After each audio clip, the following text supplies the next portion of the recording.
درود بی‌پایان به ایران، درود بی‌پایان به همه شما دوستان نزدیک بیننده این برنامه هستین. در خدمت شهرام سبزواری گرامی هستم در ارتباط با این نامه اخیر دونالد ترامپ به خامنه‌ای که یه چیز خیلی عجیبی هست. تا حالا اتفاقا نیفتاده بود که رئیس جمهور آمریکا، البته زمان اوباما هم است که نامه‌ای به خامنه‌ای نوشته بود، ولی جنس این نامه خیلی فرق داره با جنس نامه اوباما. حالا در آینده مشخص میشه. راجع به این نامه می‌خوایم صحبت بکنیم و راجع به اتفاقاتی که در راه اخیراً هم مثل که همین دیروز دیدم که شهرام سبزواری توییتی زده بود در مورد اینکه خود جمهوری اسلامی پیش دستی کرده و خواسته که عضو سازمان خلع سلاح‌های هسته‌ای بشه، در سازمان جهانی خلع سلاح‌های هسته‌ای بشه، که در این مورد گفتگومون رو با شهرام سبزواری آغاز می‌کنیم. میریم پیش شهرام گرامی.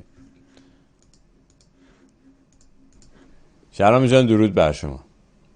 افشین جان درود به شما، درود به بینندگانت. بعد از فکر کنم گذشته مدت زیادی دوباره من خدمتتون هستم. اولا حامل یه تشکر ویژه از برخی از دوستان هستم راجع به ویدیوهایی که درست کردی راجع به آتابای، با آقای آتابای مشترک بود. گفتن من ازتون تشکر کنم بابت این کار و دست درد نکنه، دست مریضات، خصوصا اون بخشش که جوانان باید بدونن تو دام اینا نیفتن، بعدا ازشون سوء استفاده میکنن، آتوگیری میکنن که میرن و تهدیدشون میکنن اگه با ما نمیخوای باشی ما شما رو لو میدیم و علم میدیم و بل میدیم. یعنی نشون داد در پشت پرده با جمهوری اسلامی کار میکنن، یا با ما یا و اصلا مهم نیست ما شما رو بفروشیم به جمهوری اسلامی. جالب بود.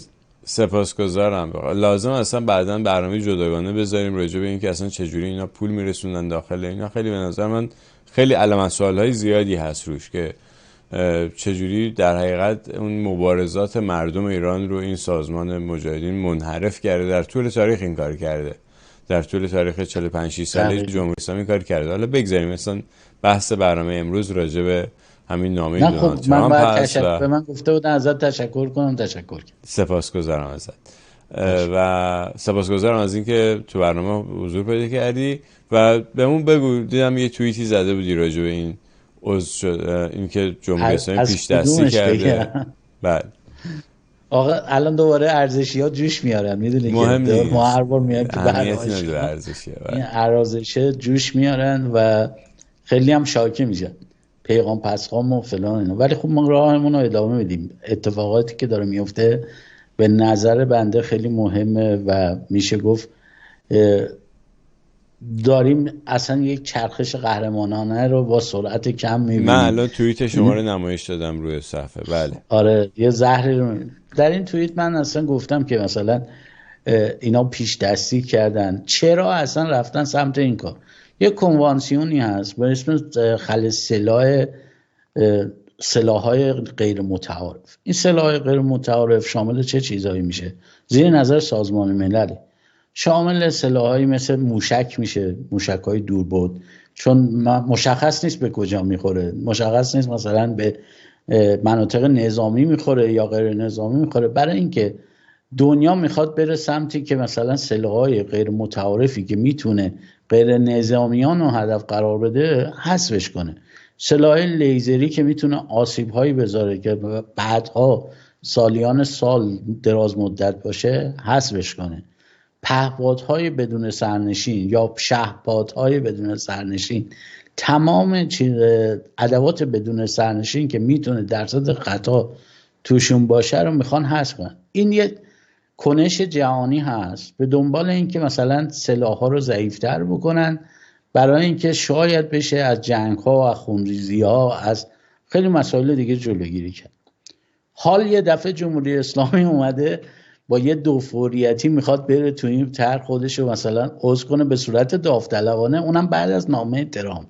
خب ترامپ هم همینو گفته بود دیگه. ترامپ هم گفته بود یا شما خودتو خلع سلاح میکنین یا میای تو جنگ با ما، یا اون پیشنهادات منو میپذیری که شامل پهپادها میشد، موشک‌ها میشد، سلاح‌های مخفی میشد، سلاح‌های هسته‌ای میشد.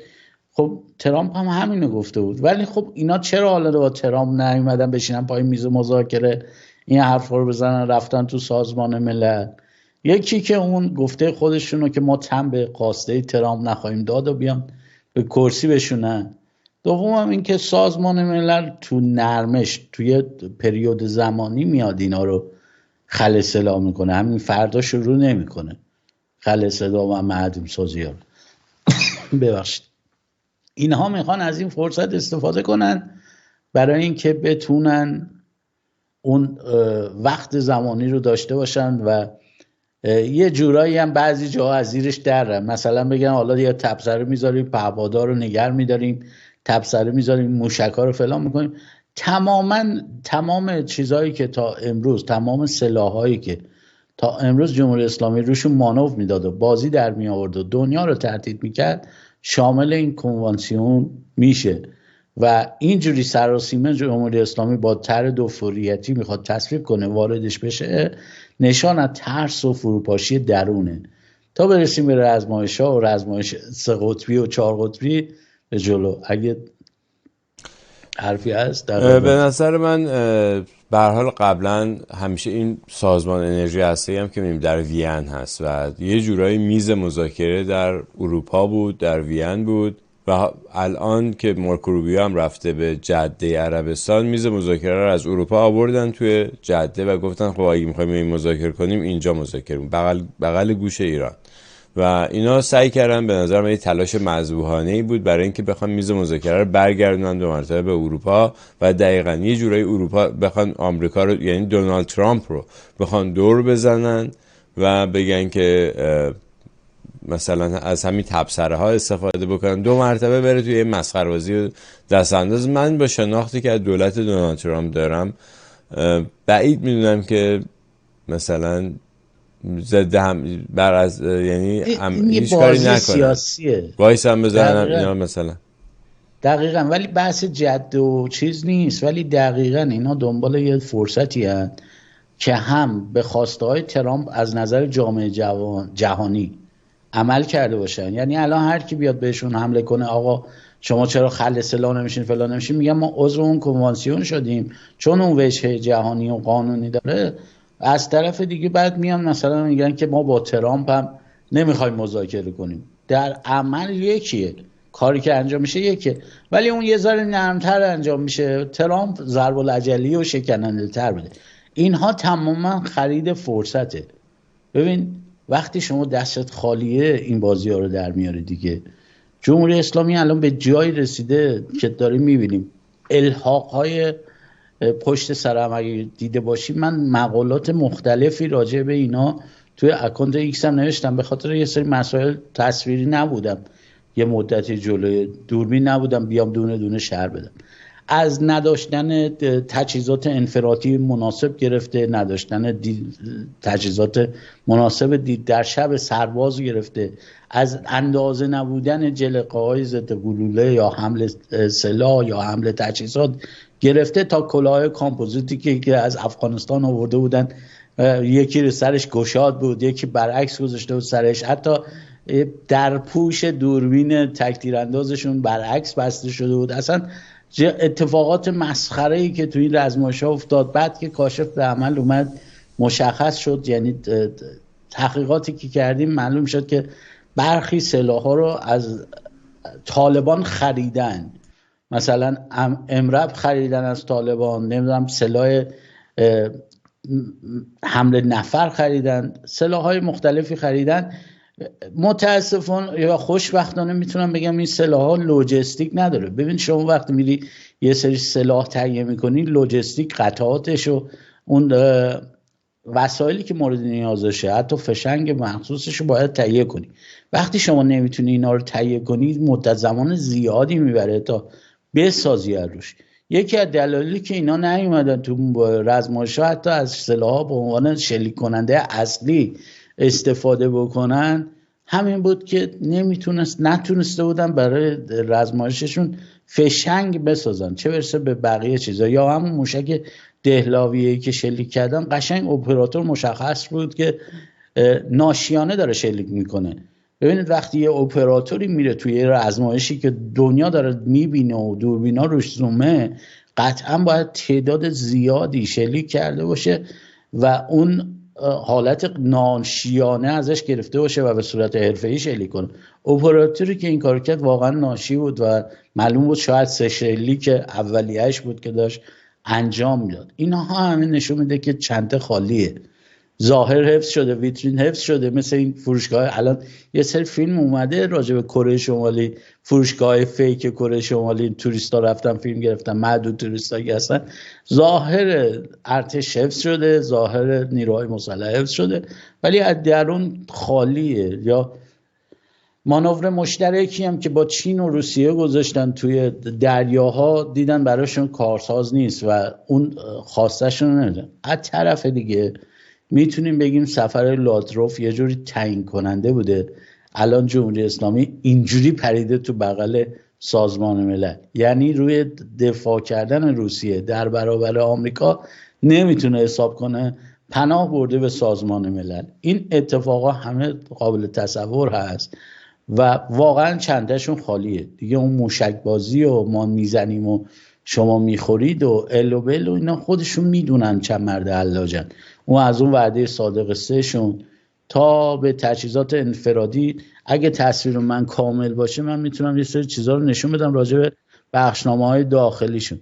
ببین افشین جان، ما هر ساله در ارتش یه سری بخشنامه میاد، کسایی که مثلا بالای 25 سال خدمتن، شغل ندارن، مشکلات اقتصادی دارن، میخوان ترک بکنن، درخواست بازنشستگی بدن بر یک پورسانت.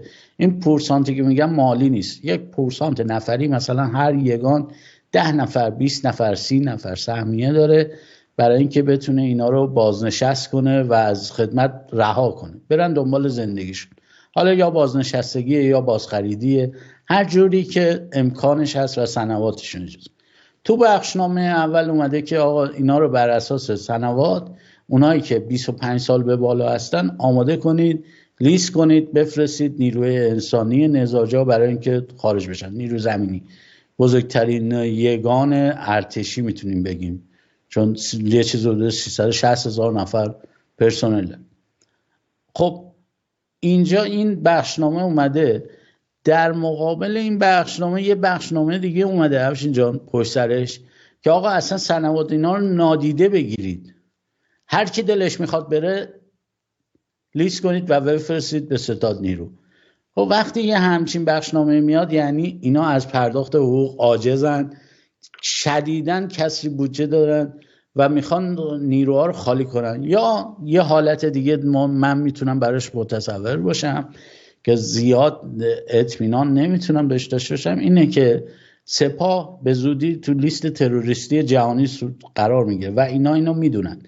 برای اینکه بخوان جلوگیری کنن از این مسئله، میخوان ارتش رو خالی از ارتشی‌های باسواد بکنن و جایگزین همون کاری که با شهربانی سابق کردن. شهربانی سال 66 که کمیته رو میخواستن بیارن، دیدن شهربانیچی‌هایی که باسوادن و خبرن و درس خونده زمان دوران شاهنشاهی هستن قطعا نمیپذیرن یه کمیته چی بیاد مثلا بشه فرمانده شد. یارو تا دیروز دستفروش مثلا سرسبیل بوده، حالا با احترام به تمام دستفروش‌ها اون دوره رو عرض میکنم، یا مثلا کارگر فلانجا بوده، تخصصی در امور شهربانی و پلیس نداشته، یه دفعه بیاد بشه مثلا فرمانده یگان انتظامی یه منطقه.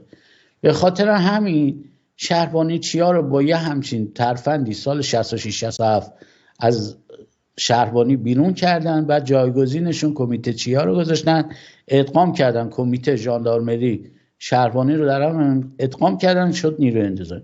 بعید نیست الانم به دنبال این باشن که یه ادغامی داشته باشن، سپاه رو کلن اسمشو پاک بکنن و کلی بذارن ارتش و سپاه رو بیارن داخل ارتش و سپاهی‌ها رو جایگزین نیروهای ارتشی بکنن. با توجه به اینکه من میدونم شما هم میدونی یه ترس نهفته همیشه تو این 46 سال از ارتشی که استخوان‌بندی و ساختارش ارتش شاهنشاهی بوده اینا داره. بله، من قبل یه ذره برمیگردم عقب‌تر به اون قسمت ابتدایی صحبت راجع به این که اینا میخوان مذاکرات رو به هر حال گفتم ببرن به اروپا یا از همین این کنوانسیون بین‌المللی استفاده بکنن. تفاوتی که این کنوانسیون ها و این به اصطلاح میز مذاکره در اروپا با مستقیم مذاکره با خود ترامپ داره اینه که ترامپ به دنبال عادی سازی روابط ایران و آمریکاست، یعنی باز کردن سفارت آمریکا در ایران و این هویت جمهوری اسلامی رو ازش میگیره. به نظر من وحشت جمهوری اسلامی از اینه که این اتفاق بیفته و هر جوری هست میخواد از زیر این فرار کنه، یه جوری آویزون شه به این قدرت‌های بزرگ که اونام همشون الان میتونم بگم همشون مغموم ترامپ شدن، یه جورایی همشون عقب نشینی کردن در برابر ترامپ، خصوصا در این ماجرای زلنسکی و ترامپ و این اوکراین و اینا مشخص شد که وزن اروپا در برابر آمریکا چقدره و آخر سر زلنسکی اومد عقب نشینی کرد رفت. اجازه بده. و این خلاصه این میخوان از این فرار کنن، میخوان از اینی که مستقیم با ترامپ سر میز مذاکره بشینن فرار کنن، چون میدونن هویتشون ازشون گرفته میشه. این راجبه ارتش و سپاه هم که گفتی، به هر حال ارتش یه خورده ملی‌تره، یه خورده که نه ملیه. ارتش یک نیروی نظامی مردم ایرانی که قرار از ایران دفاع بکنه. اینا اومدن بعد از انقلاب یک نیروی ارزشی اعتقادی درست کردن به اسم سپاه و گذاشتن به موازات ارتش و میتونم بگم حتی برای سرکوب کردن ارتش. یعنی حتی اومدن یه بخش از نیرو هوایی، نیرو دریایی ارتش رو کندن، چسبوندن به سپاه فرمانده‌های خودشون، همون کسانی که گفتی، همون آدمای بی سواد، آدمایی مثل شمخانی که هیچ سررشته از نظامیگری نداشتن گذاشتن سر این قسمت ها، مثلا نیرو دریایی سپاه، نیرو هوایی سپاه. یعنی یه دفعه سپاه صاحب نیرو هوایی و نیرو دریایی هم شد، در صورتی که اینا نیروهایی هستن که تخصص لازم داره و اون نیروهای متخصص ارتش رو انداختن زیر دست فرماندهان بی سواد سپاهی که الان که همشون مشخص شده رانتخوارن، فاسدن، دارن قاچاق میکنن، قاچاقچیان. و به هر حال یعنی واقعا گند این سپاه هم در اومده از همه نظر، یعنی نه در اقتصاد موفق بودن، نه در قاچاق موفق بودن، در هیچ چی موفق نبودن، نه در عملیات نظامی موفق بودن. نظر شما رو میشنویم. راجع به اون زلنسکی اینا که میگی، من اصلا نظر خودم راجع به جنگ اوکراین نوشتم. ببین اتفاقا این قسمت شما خوشت میاد با توجه به اینکه اکانت ما ریپورتش سنگینه، قطعا شما اونو نخوندی، اون مقاله‌ای که من نوشتم. کارخونه‌های اسلحه سازی، خب من و شما بهتر میدونیم هر چند سالی سیاستگزار جنگان هر چند سالی هم باید از نو بشن، یعنی هی مهمات تاریخ گذشته رو معدوم کنن، تجهیزات تاریخ گذشته رو معدوم کنن، بعد جایگزین بدن. این جایگزین دادن یعنی رونق دادن به کارخونه‌های سلاح‌سازی، رونق دادن به کارگراشون و آورده اقتصادی. جنگ اوکراین شد قبرستون سلاح‌های جنگ سرد بین دو طرف. یعنی شما اگه بیای ببینی آمار رو که نگاه میکنی، روسیه 5000 تانک از دست داده، 70 فروند سوخو 34 از دست داده و تمام سلاح‌هایی که خیلی هم شنیدیم راجبش، اتفاقا مسخره هم میکردن، تمام بمب‌ها، سلاحایی که مال زمان جنگ جهانی دوم بود یا بازمانده جنگ سرد بود و تو جنگ اوکراین استفاده کرد. از شر واگنرها خلاص شد، فکر این افتاد ارتش ملی داشته باشه. طرف مقابل چی؟ طرف مقابل لئوپارد M1 و مثلا آورد، لئوپارد وان آوردن، تانک های رد خارج آلمانی وارد شد، تجهیزات مثلا F-16 های A که باید در رده خارج میشد در اوکراین اومدن، تجهیزات مثل استینگرها، دوش پرتاب فلان، اینا همه این تجهیزاتی که باید اینا سازمان های محیط زیست با سختی فراوان مجوز میگرفتن، بعد اصلا می آمدن اثبات میکردن که چرا اینا رو میخوان معدوم کنن، افکار عمومی رو می آمدن با خودشون همراه میکردن. مثلا یک کشوری مثل آلمان اگه میگفت میخوام یه ارتشی داشته باشم الان 1000 میلیارد یورو هزینه‌اش کنم، قطعا مردم آلمان اجازه نمیدادن. ولی امروز میاد میگه این حرفو میزنه، میگن واجبه که آلمان یه نیروی مثلا قوی داشته باشه، یه ارتش بازسازی شده‌ای داشته باشه، فلانی داشته باشه، 1000 میلیارد یورو هم میخواد خرجش کنه. تمام اینا باعث شد که امروز اروپا یه جوری میشه گفت دست بسته است در مقابل آمریکا و احتیاج داره به آمریکا، تامین شدن سلاحش، تامین شدن ارتشش، یه سری مسائل دیگه، دفاع کردن ازش در برابر تهدیدایی که داره، احتمال جنگی که وجود داره و اینها میشه گفت تماما میشه بنده آمریکا شدن. چه بخوان چه نخوان اون دیکته‌ای که قدرت آمریکا میکنه دیکته شدنیه و همشون باید زیر نظر این باشن، چه شرق شدن. از طرف دیگه آمریکا هم دوست نداره چین نفوذ زیادی دیگه توی اون منطقه خاورمیانه داشته باشه، بیش از اینی که هست داشته باشه. همه اینا دست به دست هم داده و میبینیم که امروز این اتفاقات داره پیش میاد و ترامپ اینجوری با قدرت با زلنسکی برخورد میکنه، ترامپ با قدرت داره با جمهوری اسلامی برخورد میکنه.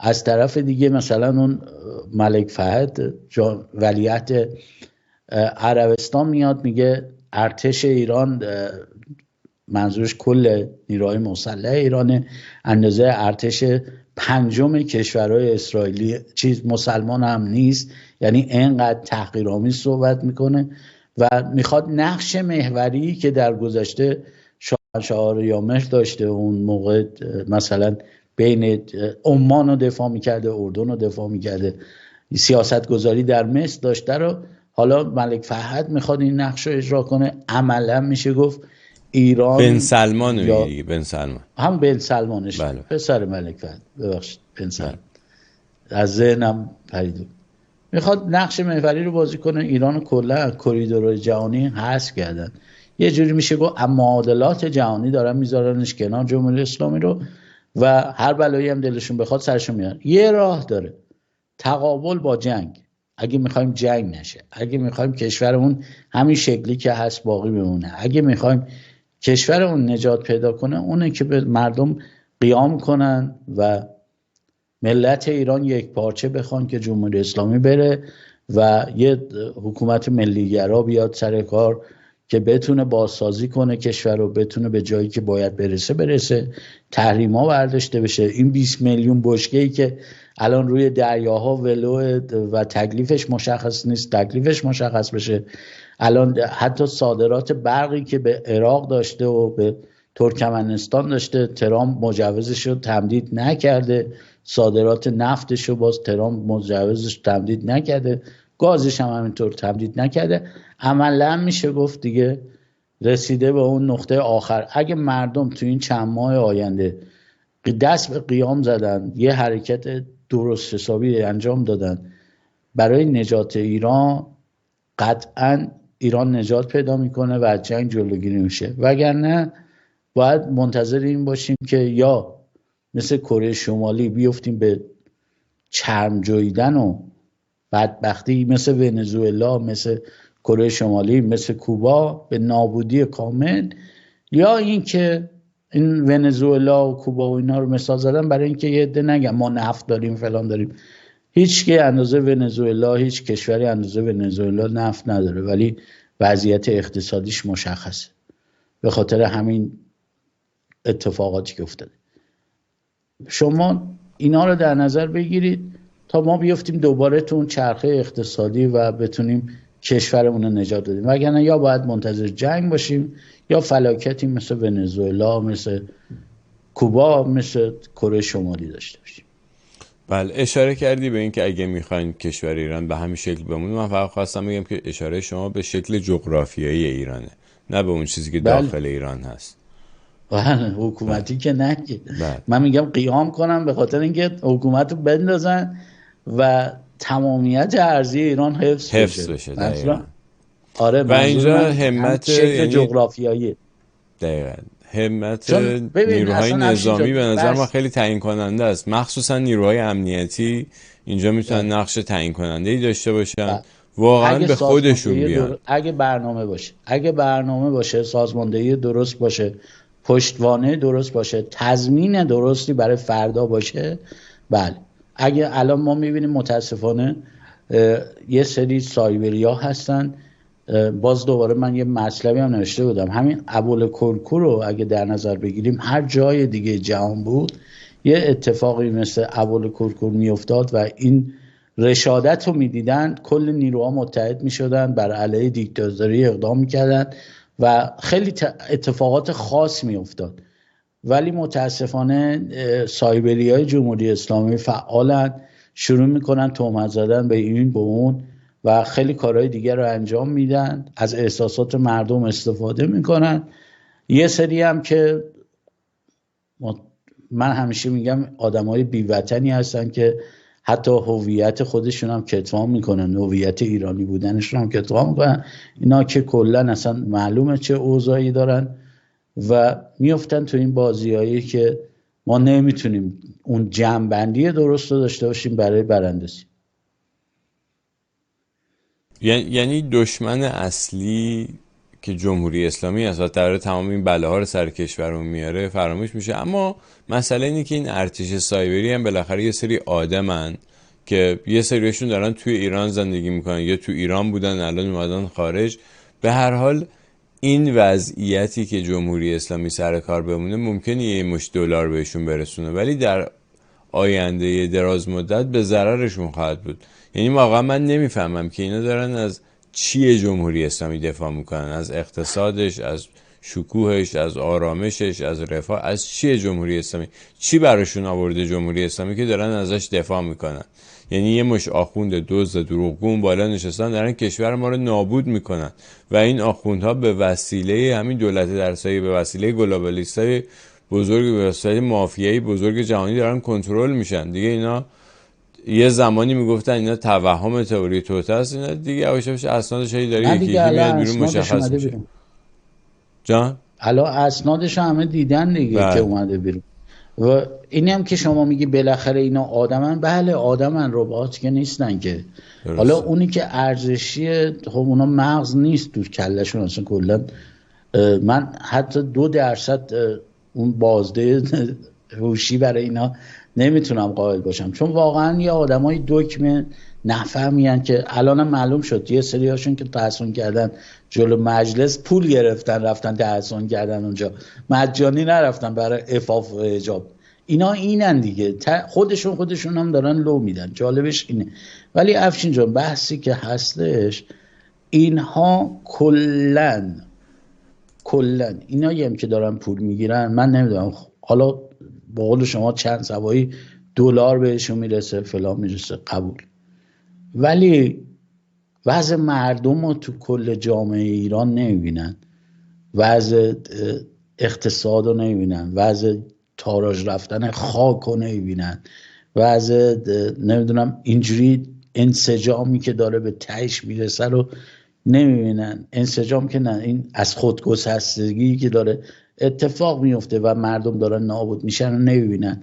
و واقعا برام جای سواله پای چی وای میسن که مثلا یا این تو سرزدنای مثلا ما بچه های سیستان بلوچستانمون شناسنامه ندارن، اینا تو سر خودشون میزنن که آی بچه یمن فلان. الان برای سوریه یا دارن چیکار میکنن، آی سوریه یا اینجوری شده اونجوری شده. خب شما که بدتر از داعشی های تروریست کردید که به دختران ایرانی تجاوز کردن، از روی پشت بام ها پرتشون کردن پایین، به پسران ایرانی اون کارا رو کردن، آدم کف خیابون کشتن. همه این اتفاق افتاده تو ایران.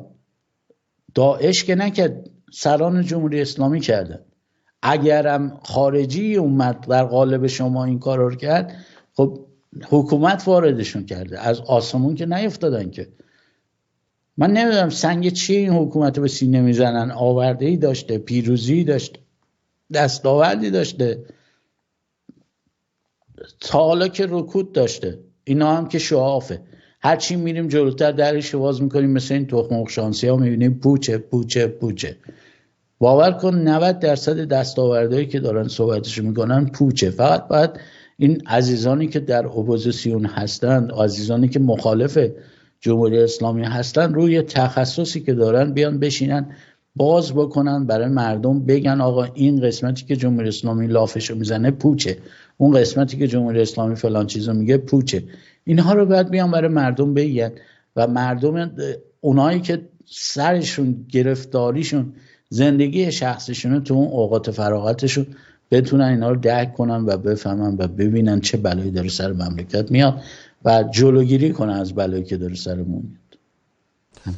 بله، به هر حال امیدوارم که همه به خودشون بیان و ببینن که این ایران ماست که داره نابود میشه. یعنی این مملکت این خاک آب و اجدادی ماست که همه جوره داره ویران میشه. حالا به غیر از اینکه منابع طبیعیشو دارن میدوزن میبرن، اون خاکش هم دارن از بین میبرن. یعنی اون فرهنگش هم دارن ازش میگیرن، فرهنگش هم همه چیز دارن از بین میبرن. من و شما بچه که بودیم یادمون میدادن وقتی داری با یکی داری صحبت میکنی، خصوصا مخاطبی که براش احترام قائلی، مثل ملت، ما برای ملت احترام قائلیم دیگه، بزرگتر از ملت که نداریم که.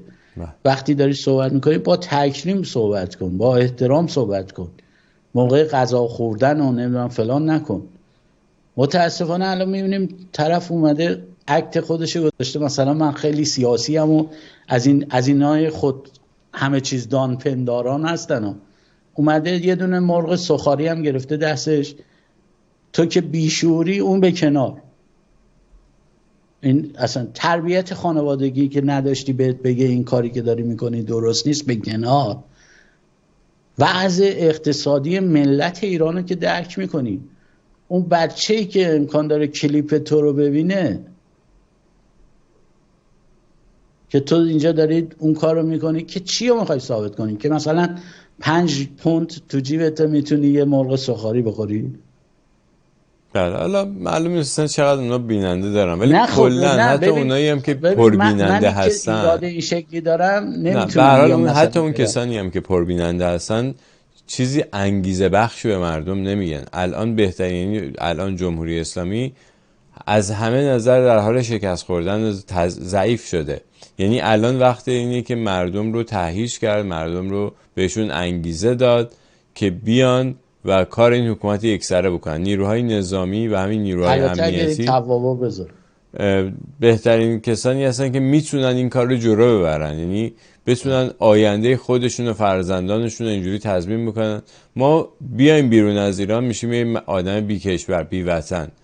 وطن ما ایرانه و اگر ایران رو از دست بدیم، بیرون از ایران هیچ فرش قرمزی هم برای ما پهن نیست. هر چقدر تخصص داشته باشیم بازم یه خارجی هستیم، میشیم یه آدم بی هویت. یعنی این خیلی مهمه. اینایی که فکر میکنن مثلا یه پولی دزدیدن بردن مثلا سوئیس، آمریکا، کانادا، استرالیا، هر جا، در نهایت در آینده دراز مدت بازنده هستن، چون کشورشون خیلی ارزشش بیشتر از اون پولایی که اونا دزدیدن و اون از دست دادن، اون هویت تاریخی فرهنگیشون از دست دادن و بعد به این فکر باشن.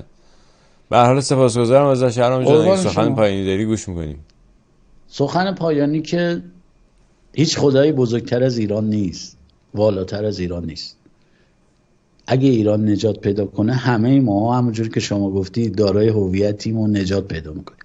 اگه ایران نجات پیدا نکنه، همه ماها یا یک سری انسان‌های بی‌هویتی میشیم که در جاهای نادرست داریم فقط روز و شب اون رو سیر میکنیم.